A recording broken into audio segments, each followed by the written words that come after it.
Chapter 7. The Sorting Hat. The door swung open at once. A tall, black-haired witch in emerald green robes stood there. She had a very stern face, and Harry's first thought was that this was not someone to cross. "The first years, Professor McGonagall," said Hagrid. "Thank you, Hagrid. I will take them from here." She pulled the door wide. The entrance hall was so big you could have fitted the whole of the Dursleys' house in it. The stone walls were lit with flaming torches like the ones at Gringotts. The ceiling was too high to make out, and a magnificent marble staircase facing them led to the upper floors. They followed Professor McGonagall across the flagstoned floor. Harry could hear the drone of hundreds of voices from a doorway on the right. The rest of the school must already be here. But Professor McGonagall showed the first years into a small empty chamber off the hall. They crowded in, standing rather closer together than they would usually have done, peering about nervously. "Welcome to Hogwarts," said Professor McGonagall. "The start of term banquet will begin shortly, but before you take your seats in the Great Hall, you will be sorted into your houses. The sorting is a very important ceremony because, while you are here, your house will be something like a family within Hogwarts. You will have classes with the rest of your house, sleep in your house dormitory, and spend free time in your house common room. The 4 houses are called Gryffindor, Hufflepuff, Ravenclaw, and Slytherin. Each house has its own noble history, and each has produced outstanding witches and wizards. While you are at Hogwarts, your triumphs will earn you house points, while any rule-breaking will lose house points. At the end of the year, the house with the most points is awarded the house cup. A great honour. I hope each of you will be a credit to whichever house becomes yours. The sorting ceremony will take place in a few minutes in front of the rest of the school. I suggest you all smarten yourselves up as much as you can while you are waiting." Her eyes lingered for a moment on Neville's cloak, which was fastened under his left ear, and on Ron's smudged nose. Harry nervously tried to flatten his hair. "I shall return when we are ready for you," said Professor McGonagall. "Please wait quietly." She left the chamber. Harry swallowed. "How exactly do they sort us into houses?" he asked Ron. "Some sort of test, I think. Fred said it hurts a lot, but I think he was joking." Harry's heart gave a horrible jolt. A test? In front of the whole school? But he didn't know any magic yet. What on earth would he have to do? He hadn't expected something like this the moment they arrived. He looked around anxiously and saw that everyone else looked terrified too. No one was talking much, except Hermione Granger, who was whispering very fast about all the spells she'd learned and wondering which ones she'd need. Harry tried hard not to listen to her. He'd never been more nervous. Never. Not even when he'd had to take a school report home to the Dursleys, saying that he'd somehow turned his teacher's wig blue. He kept his eyes fixed on the door. Any second now, Professor McGonagall would come back and lead him to his doom.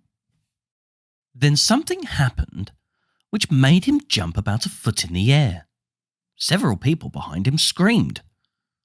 "What the?" he gasped. So did the people around him. About 20 ghosts had just streamed through the back wall. Pearly white and slightly transparent, they glided across the room talking to each other and hardly glancing at the first years. They seemed to be arguing. What looked like a fat little monk was saying, "Forgive and forget, I say. We ought to give him a second chance." "My dear Friar, haven't we given Peeves all the chances he deserves? He gives us all a bad name. And he's not really even a ghost. I say, what are you all doing here? A ghost wearing a ruff and tights has suddenly noticed the first years. Nobody answered. No students, Said the fat friar, smiling around at them.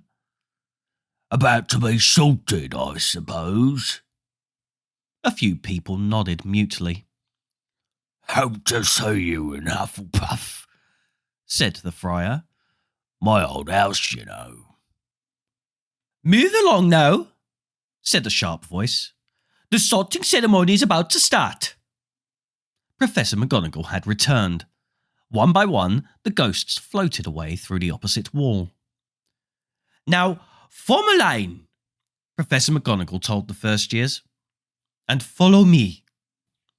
Feeling oddly as though his legs had turned to lead, Harry got into line behind a boy with sandy hair, with Ron behind him, and they walked out of the chamber, back across the hall, and through a pair of double doors into the great hall.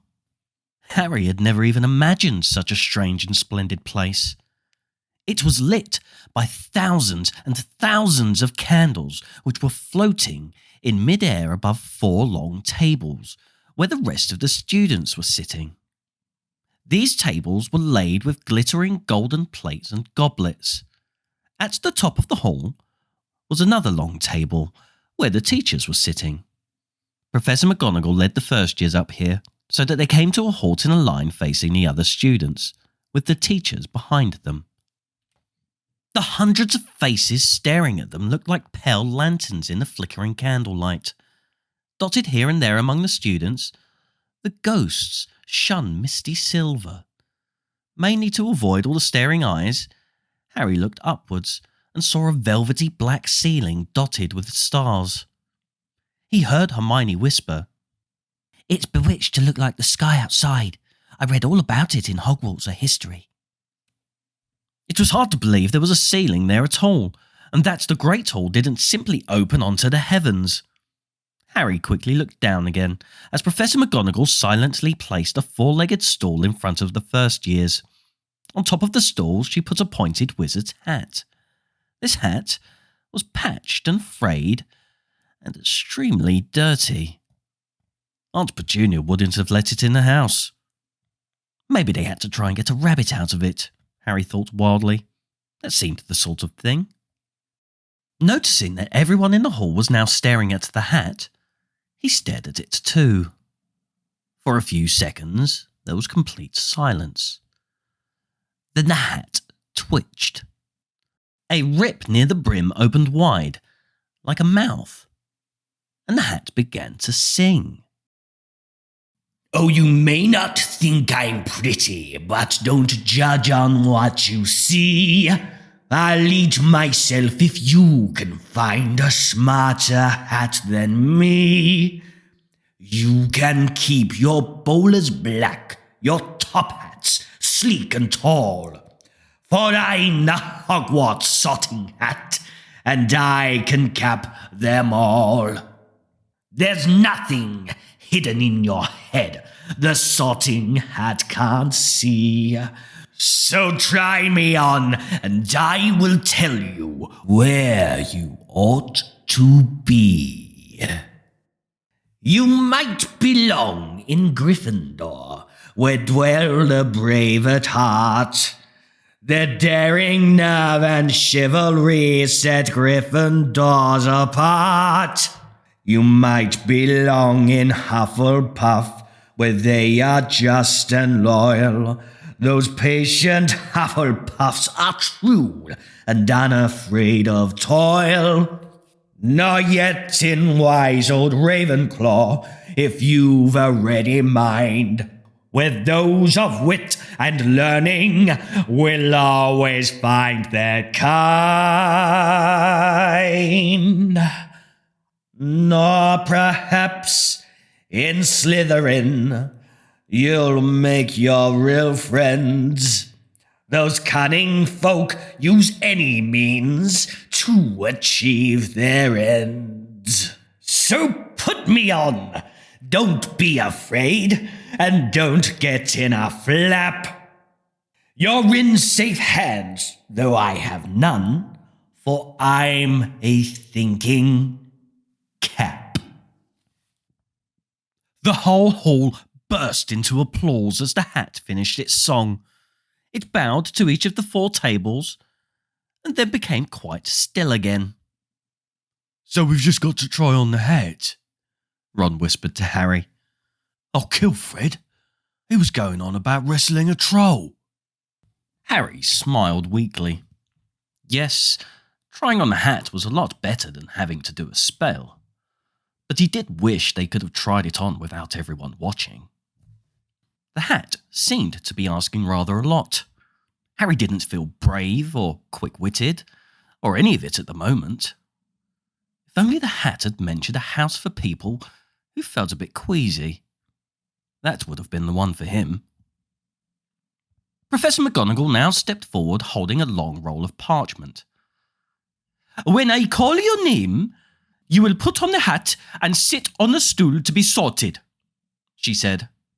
Abbott, Hannah. A pink-faced girl with blonde pigtails stumbled out of line, put on the hat, which fell right down over her eyes, and sat down. A moment's pause. Hufflepuff! Shouted the hat. The table on the right cheered and clapped as Hannah went to sit down at the Hufflepuff table. Harry saw the ghost of the fat friar waving merrily at her. Bones, Susan. Hufflepuff! Shouted the hat again, and Susan scuttled off to sit next to Hannah. Boot, Teddy. Ravenclaw! The table second from the left clapped this time. Several Ravenclaws stood up to shake hands with Terry as he joined them. Brocklehurst, Mandy. Went to Ravenclaw too. But Brown Lavender became the first new Gryffindor, and the table on the far left exploded with cheers. Harry could see Ron's twin brothers catcalling.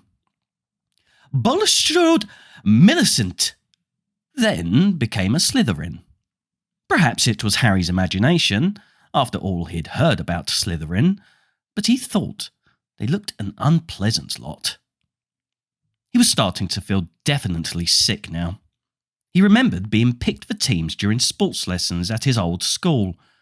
He had always been last to be chosen, not because he was no good, but because no one wanted Dudley to think they liked him. Finch Fletchley Justin. Hufflepuff! Sometimes, Harry noticed, the hat shouted out the house at once, but at others it took a little while to decide. Finnegan Seamus, the sandy-haired boy next to Harry in the line, sat on the stool for almost a whole minute before the hat declared him a Gryffindor. Granger Hermione. Hermione almost ran to the stool and jammed the hat eagerly on her head. Gryffindor! Shouted the hat. Ron groaned. A horrible thought struck Harry, as horrible thoughts always do when you're very nervous. What if he wasn't chosen at all? What if he just sat there with the hat over his eyes for ages, until Professor McGonagall jerked it off his head and said there had obviously been a mistake, and he'd better get back on the train? When Neville Longbottom, the boy who kept losing his toad, was called, he fell over on his way to the stool. The hat took a long time to decide with Neville. When it finally shouted, Gryffindor! Neville ran off still wearing it, and had to jog back amid gales of laughter to give it to McDougal Morag. Malfoy swaggered forward when his name was called, and got his wish at once. The hat had barely touched his head when it screamed, Slytherin! Malfoy went to join his friends Crabbe and Goyle, looking pleased with himself. There weren't many people left now. Moon, Knott, Parkinson, then a pair of twin girls, Patil and Patil, then Perks, Sally Ann, and then, at last, Potter, Harry. As Harry stepped forward, Whispers suddenly broke out like little hissing fires all over the hall. Potter, did she say? The Harry Potter. The last thing Harry saw before the hat dropped over his eyes was a hall full of people craning to get a good look at him. Next second, he was looking at the black inside of the hat. He waited. Said a small voice in his ear. Difficult. Very difficult. Plenty of courage, I see. Not a bad mind, either. There's talent, oh my goodness, yes, and a nice thirst to prove yourself. Now that's interesting.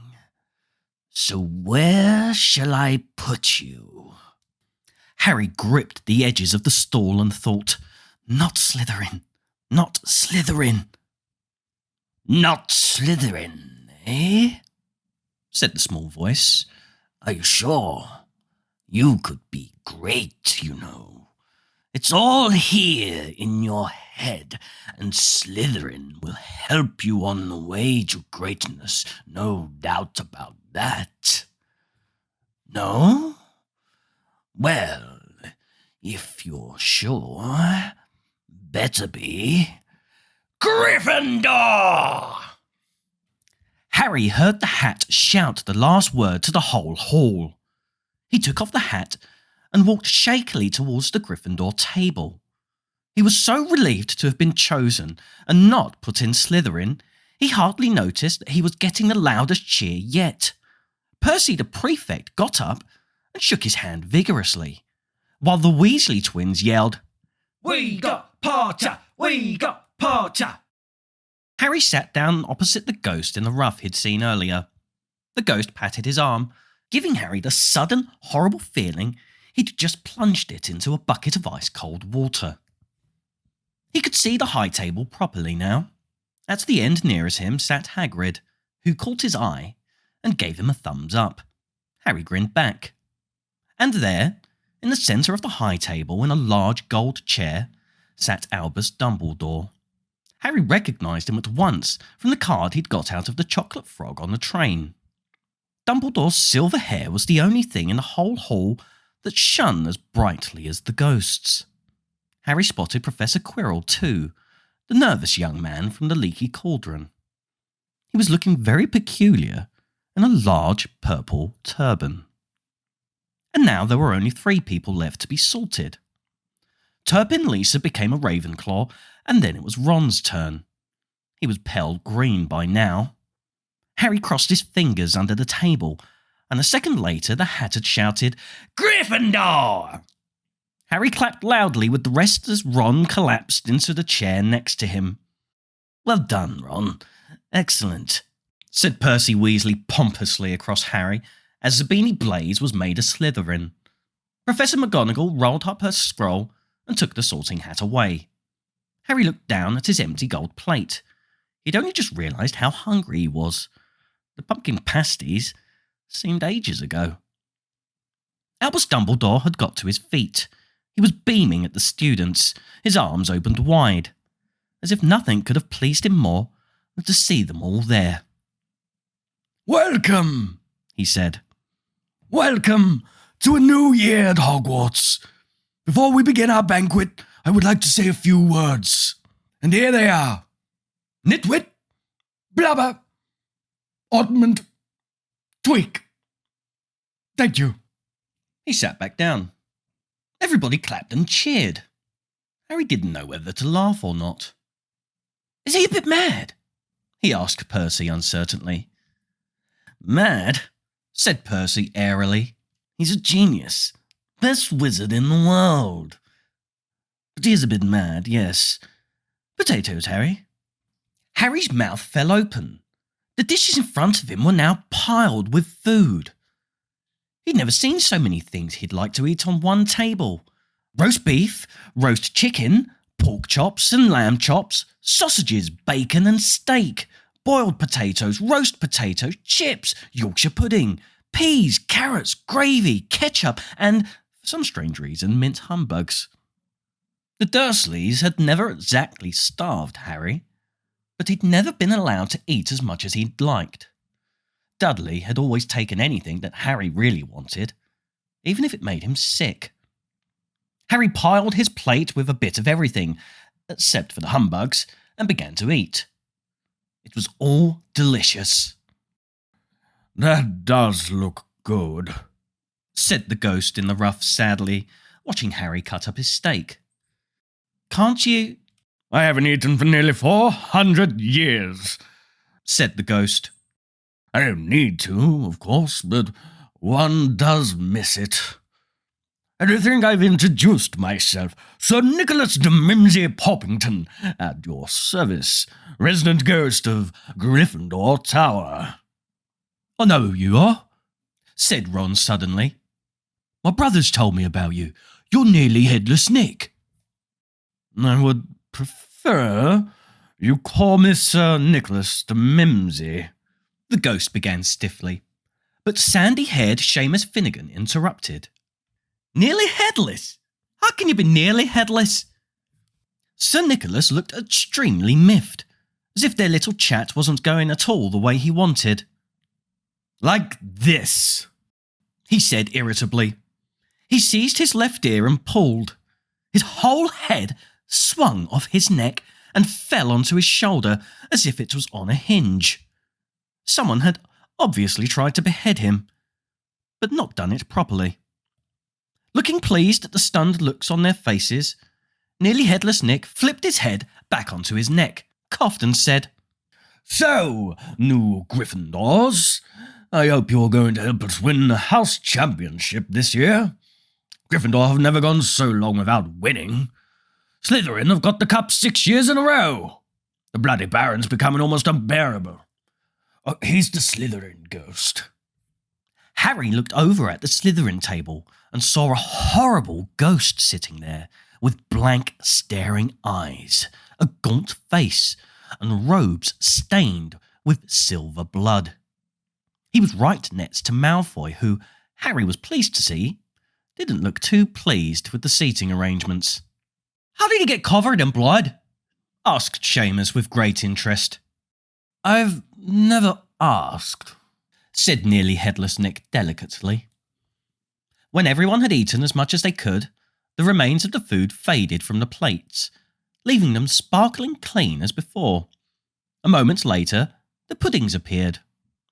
Blocks of ice cream in every flavour you could think of. Apple pies, treacle tarts, chocolate eclairs and jammed donuts, trifle, strawberries, jelly, rice pudding. As Harry helped himself to a treacle tart, the talk turned to their families. I'm half and half, said Seamus. My dad's a muggle. Mum didn't tell him she was a witch until after they were married. Bit of a nasty shock for him. The others laughed. What about you, Neville? Said Ron. Well, my gran built me up and she's a witch, said Neville. But the family thought I was all muggle for ages. My great-uncle Algy kept trying to catch me off my guard and force some magic out of me. He pushed me off the end of Blackpool Pier once. I nearly drowned. Nothing happened until I was 8. Great-uncle Algy came round for tea and he was hanging me out of the upstairs window by my ankles when Great-auntie Enid offered him some meringue and he accidentally let go. But I bounced all the way down the garden and into the road. They were all really pleased. Gran was crying. She was so happy.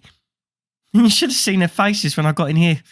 They thought I might not be magic enough to come, you see. Great-uncle Algy was so pleased he brought me my toad. On Harry's other side, Percy Weasley and Hermione were talking about lessons. I do hope they start straight away. There's so much to learn. I'm particularly interested in transfiguration, turning something into something else, of course. It's supposed to be very difficult. You'll be starting small, just matches into needles and that sort of thing. Harry, who was starting to feel warm and sleepy, looked up at the high table again. Hagrid was drinking deeply from his goblet. Professor McGonagall was talking to Professor Dumbledore. Professor Quirrell, in his absurd turban, was talking to a teacher with greasy black hair, a hooked nose, and sallow skin. It happened very suddenly. The hook-nosed teacher looked past Quirrell's turban straight into Harry's eyes, and a sharp, hot pain shot across the scar on Harry's forehead. Ouch! Harry clapped a hand to his head. What is it? Asked Percy. Nothing. The pain had gone as quickly as it had come. Harder to shake off was the feeling Harry had got from the teacher's look. A feeling that he didn't like Harry at all. Who's that teacher talking to Professor Quirrell? He asked Percy. Oh, you know Professor Quirrell already, do you? No wonder he's looking so nervous. That's Professor Snape. He teaches potions, but he doesn't want to. Everyone knows he's after Quirrell's job. Knows an awful lot about the dark arts, Snape. Harry watched Snape for a while, but Snape didn't look at him again. At last, the puddings too disappeared, and Professor Dumbledore got to his feet again. The hall fell silent. Just a few more words now we are all fed and watered. I have a few start-of-term notices to give you. First years should note that the forest in the grounds is forbidden to all pupils, and a few of our older students would do well to remember that as well. Dumbledore's twinkling eyes flashed in the direction of the Weasley twins. I have also been asked by Mr. Filch, the caretaker, to remind you all that no magic should be used between classes in the corridors. Quidditch trials will be held in the second week of term. Anyone interested in playing for their house teams should contact Madam Hooch. And finally, I must tell you that this year, the third floor corridor on the right-hand side is out of bounds to everyone who does not wish to die a very painful death. Harry laughed, but he was one of the few who did. He's not serious, he muttered to Percy. Must be, said Percy, frowning at Dumbledore. It's odd, because he usually gives us a reason why we're not allowed to go somewhere. The forest's full of dangerous beasts, everyone knows that. I do think he might have told us prefects at least. Now, before we go to bed, let us sing the school song, cried Dumbledore. Harry noticed that the other teachers' smiles had become rather fixed. Dumbledore gave his wand a little flick as if he was trying to get a fly off the end, and a long golden ribbon flew out of it, which rose high above the tables and twisted itself snake-like into words. Everyone pick their favourite tune, said Dumbledore. And off we go. And the school bellowed. Hogwarts, Hogwarts, Hogwarts, Hogwarts, Hogwarts, Hogwarts, teach something, please. We be all young, scabby heads, to do with heads, to do with some interesting, some that there and there, flies and bits of flies and bits of flies, things worth teachers, things worth that we think about. We first do your best, do your best, and learn till our brains all rot, till our brains all rot. Everybody finished the song at different times. At last, only the Weasley twins were left singing along to a very slow funeral march. Dumbledore conducted their last few lines with his wand, and when they had finished, he was one of those who clapped loudest. Ah, music, he said, wiping his eyes. A magic beyond all we do here. And now, bedtime. Off you trot. The Gryffindor first years followed Percy through the chattering crowds, out of the Great Hall and up the marble staircase. Harry's legs were like lead again, but only because he was so tired and full of food. He was too sleepy even to be surprised that the people in the portraits along the corridors whispered and pointed as they passed, or that twice Percy led them through doorways hidden behind sliding panels and hanging tapestries. They climbed more staircases, yawning and dragging their feet, and Harry was just wondering how much further they had to go when they came to a sudden halt. A bundle of walking sticks was floating in mid-air ahead of them, and as Percy took a step towards them, they started throwing themselves at him. Peeves, Percy whispered to the first years. Poltergeist. He raised his voice. Peeves, show yourself. A loud, rude sound, like the air being let out of a balloon, answered. Do you want me to go to the Bloody Baron? There was a pop, and a little man with wicked dark eyes and a wide mouth appeared, floating cross-legged in the air, clutching the walking sticks. Ooh! He said with an evil cackle. Ickle thirsties, what fun! He swooped suddenly at them. They all ducked. Go away, Peeves, or the Baron will hear about this.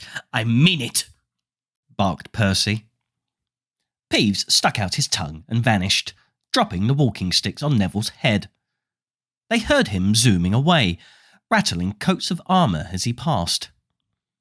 You'll want to watch out for Peeves, said Percy as they set off again. The Bloody Baron's the only one who can control him. He won't even listen to us prefects. Here we are. At the very end of the corridor hung a portrait of a very fat woman in a pink silk dress. Password, she said. Caput Draconis, said Percy, and the portrait swung forward to reveal a round hole in the wall. They all scrambled through it. Neville needed a leg up, and found themselves in the Gryffindor common room, a cosy round room full of squashy armchairs. Percy directed the girls through one door to their dormitory, and the boys through another. At the top of a spiral staircase, they were obviously in one of the towers, they found their beds at last. 5 four-posters hung with deep red velvet curtains. Their trunks had already been brought up. Too tired to talk much, they pulled on their pyjamas and fell into bed. Great food, isn't it? Ron muttered to Harry through the hangings. Get off, Scabbers. It's chewing my sheets. Harry was going to ask Ron if he'd had any of the treacle tart, but he fell asleep almost at once.